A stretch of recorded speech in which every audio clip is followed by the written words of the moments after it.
Okay, time for another secret level. That's the actual mission site, so... Secret level. Bowling!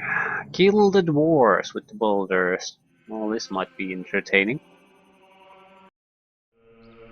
I have provided you with pesky dwarfs for your entertainment, Keeper. Crush them like the irritating fleas they are. Guide the waiting boulders through the causeways and make dwarf pizzas out of them. Be sure you complete the task before the time runs out.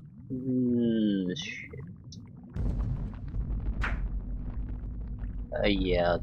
Uh, I'll give it a shot, but I can already say that I have no interest in this.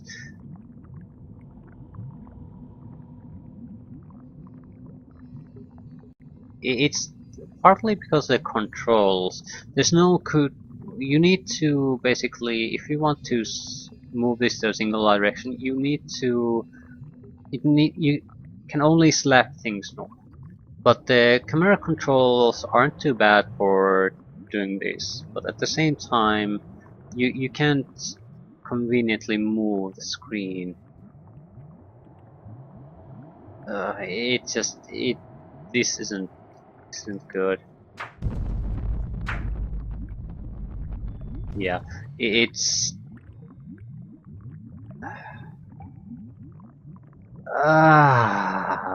fuck it.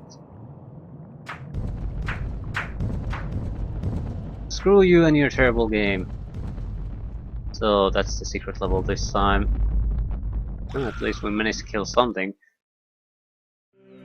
But I'm actually impressed how unappealing and they managed to make these secret levels.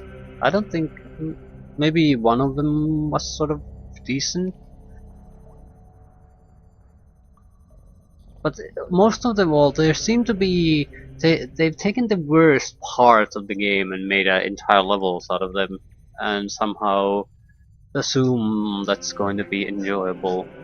Here, it's the you're basically reliant on this is a level about your camera control skills. That's what this is. Everyone can slap fairly easily those rocks where you need them to go. It just can you manage to move the camera fast enough into correct positions and angles for you to deal with this? If you, I mean, has anyone ever in the history of gaming liked messing with your camera? It's if you have to constantly sort of manually mess with it, that's usually a good sign of a shitty game, a shitty camera mechanic there. And why would you build an entire level out of you having the need to make precise movements with your camera that's not designed to do that? I don't get this. Well, on the positive side, they're optional, so I'm certainly going to skip all of them. If we find any more, I should probably start skipping them earlier. Yeah, fun is not what they are. Which is odd, because I can sort of see challenge things if they're part of the main game, you just have to overcome them. But optional content that is basically much worse than the actual game content. Development time well spent, I guess.